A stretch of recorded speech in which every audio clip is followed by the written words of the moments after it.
Hey guys, welcome to our little lesson on the endocrine system in AP Biology. Today we will be explaining the basics behind the endocrine system, which includes parts of homeostasis, the anatomy behind the endocrine system, as well as the positive and negative feedback loops used in the endocrine system. I hope you find this helpful, and let's get right into it.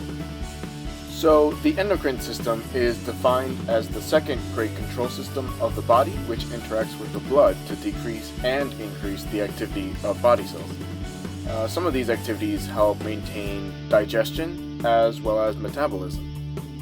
Glands are essential in the endocrine system as they secrete hormones, which signal molecules throughout the body via the blood. Several key glands include the pituitary gland, the thyroid gland, hypothalamus, the pancreas, the adrenal gland, and others.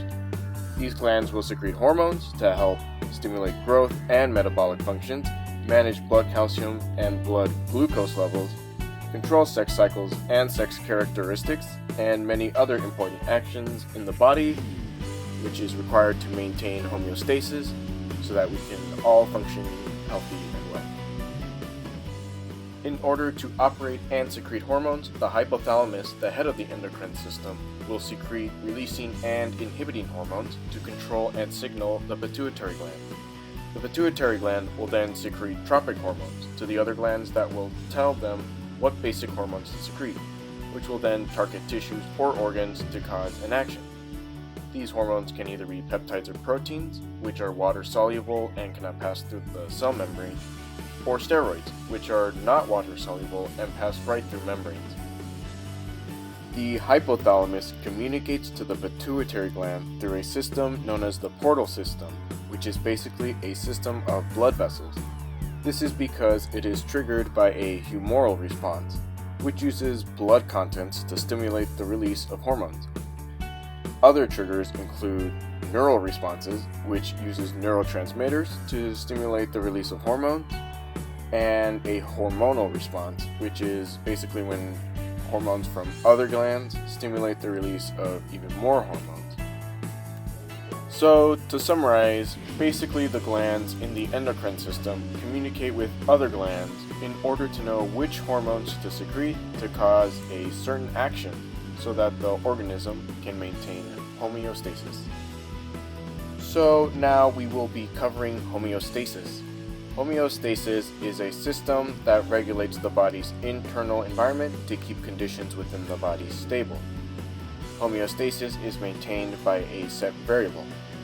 Fluctuations in this set variable serve as the stimulus. The stimulus can be from any external source. Homeostasis works by receiving a stimulus, which is then detected by a receptor within the body. The receptor will then send a signal to a control center. This then triggers a response that causes physiological activity that will return the body back to its set variable. Homeostasis can be controlled by many processes. One such process is thermoregulation, which allows the human body to maintain its core internal temperature. Internal metabolism and the external environment are sources of heat for thermoregulation, and organisms who are endothermic generate heat differently than ectothermic organisms. Another process is osmoregulation, which utilizes the excretory system. Osmoregulation is when a change in ion concentration causes water to be indirectly controlled and move through a concentration gradient by osmosis. An organism can then maintain water balance to compensate for water loss, avoid excessive water gain, and maintain the proper osmotic concentration of the body fluids. In order for the endocrine system to know when to maintain homeostasis, the endocrine system uses a feedback loop that consists of two loops, positive and negative feedback. Positive feedback reinforces a stimulus, contrary to negative feedback, which weakens a select stimulus. The body mostly utilizes the negative feedback. An example of hormones working in a negative feedback type fashion would be how insulin and glucagon are used to balance the blood glucose levels within the body. So a stimulus is required, such as eating a meal. This will then increase the blood sugar levels within the body, which causes the pancreas to secrete insulin into the bloodstream to decrease the levels of blood glucose within the body. Once the blood sugar levels are stable again, the pancreas will then receive a signal to stop secreting insulin.